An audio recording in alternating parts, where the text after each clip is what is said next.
Hello guys, welcome back to my YouTube channel.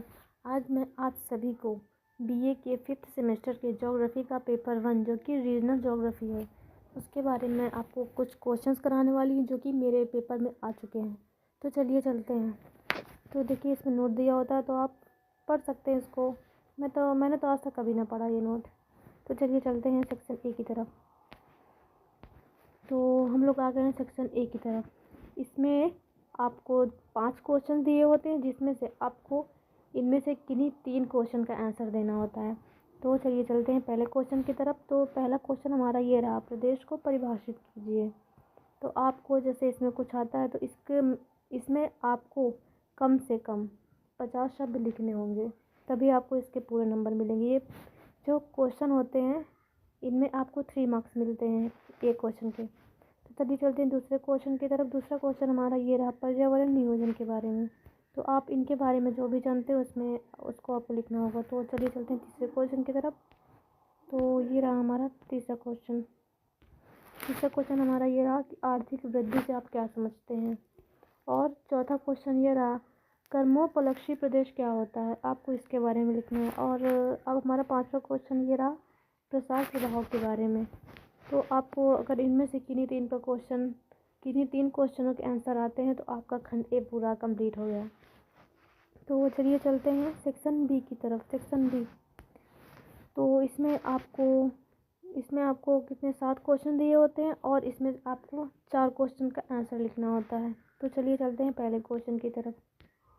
तो पहला question ये रहा हमारा पहला क्वेश्चन। आपको मैं बताऊं कि इसमें 225 शब्द आपको लिखने होते हैं प्रत्येक क्वेश्चन के आंसर में, और ये एक क्वेश्चन 9 मार्क्स का होता है आपका। तो चलिए चलते हैं पहले क्वेश्चन की तरफ। देखिए पहला क्वेश्चन ये रहा हमारे, भारत में बहुस्तरीय नियोजन का विश्लेषण कीजिए। तो दूसरा क्वेश्चन हमारा ये रहा, प्रादेशिक नियोजन क्या है, इसके उपागमों का उल्लेख करिए। और तीसरा क्वेश्चन हमारा ये रहा, प्रादेशिक नियोजन के प्रकार का उल्लेख करिए। तो 3 क्वेश्चन हमारे हो गए। चौथे क्वेश्चन की तरफ हम आते हैं, विकसित एवं विकासशील देशों की अवधारणा की व्याख्या करिए। तो हमारे ये 4 क्वेश्चन हो चुके हैं। चलिए चलते हैं अगले क्वेश्चन की तरफ। ये पांचवा क्वेश्चन हमारा ये रहा। पांचवा क्वेश्चन ये रहा, सतत विकास की संकल्पना की व्याख्या कीजिए। और हमारा अगला क्वेश्चन ये रहा, आर्थिक विकास के सूचकों की विवेचना कीजिए। और हमारा अगला क्वेश्चन ये रहा, रोस्टोव के आर्थिक विकास की व्यवस्था सिद्धांत की व्याख्या कीजिए। तो आपको इसमें ये सारी चीज़ें मिलती हैं। तो चलते हैं अगले सेक्शन की तरफ। अगला सेक्शन हमारा रहा सेक्शन सी। सेक्शन सी, तो ये आपका लॉन्ग क्वेश्चन होता है। तो आपको इसमें ये आपका पर एक जो क्वेश्चन होता है वो आपका 15 नंबर का होता है। चलिए चलते हैं इस क्वेश्चन की तरफ। तो आपको इसके लिए कम से कम 475 वर्ड होने चाहिए इसमें।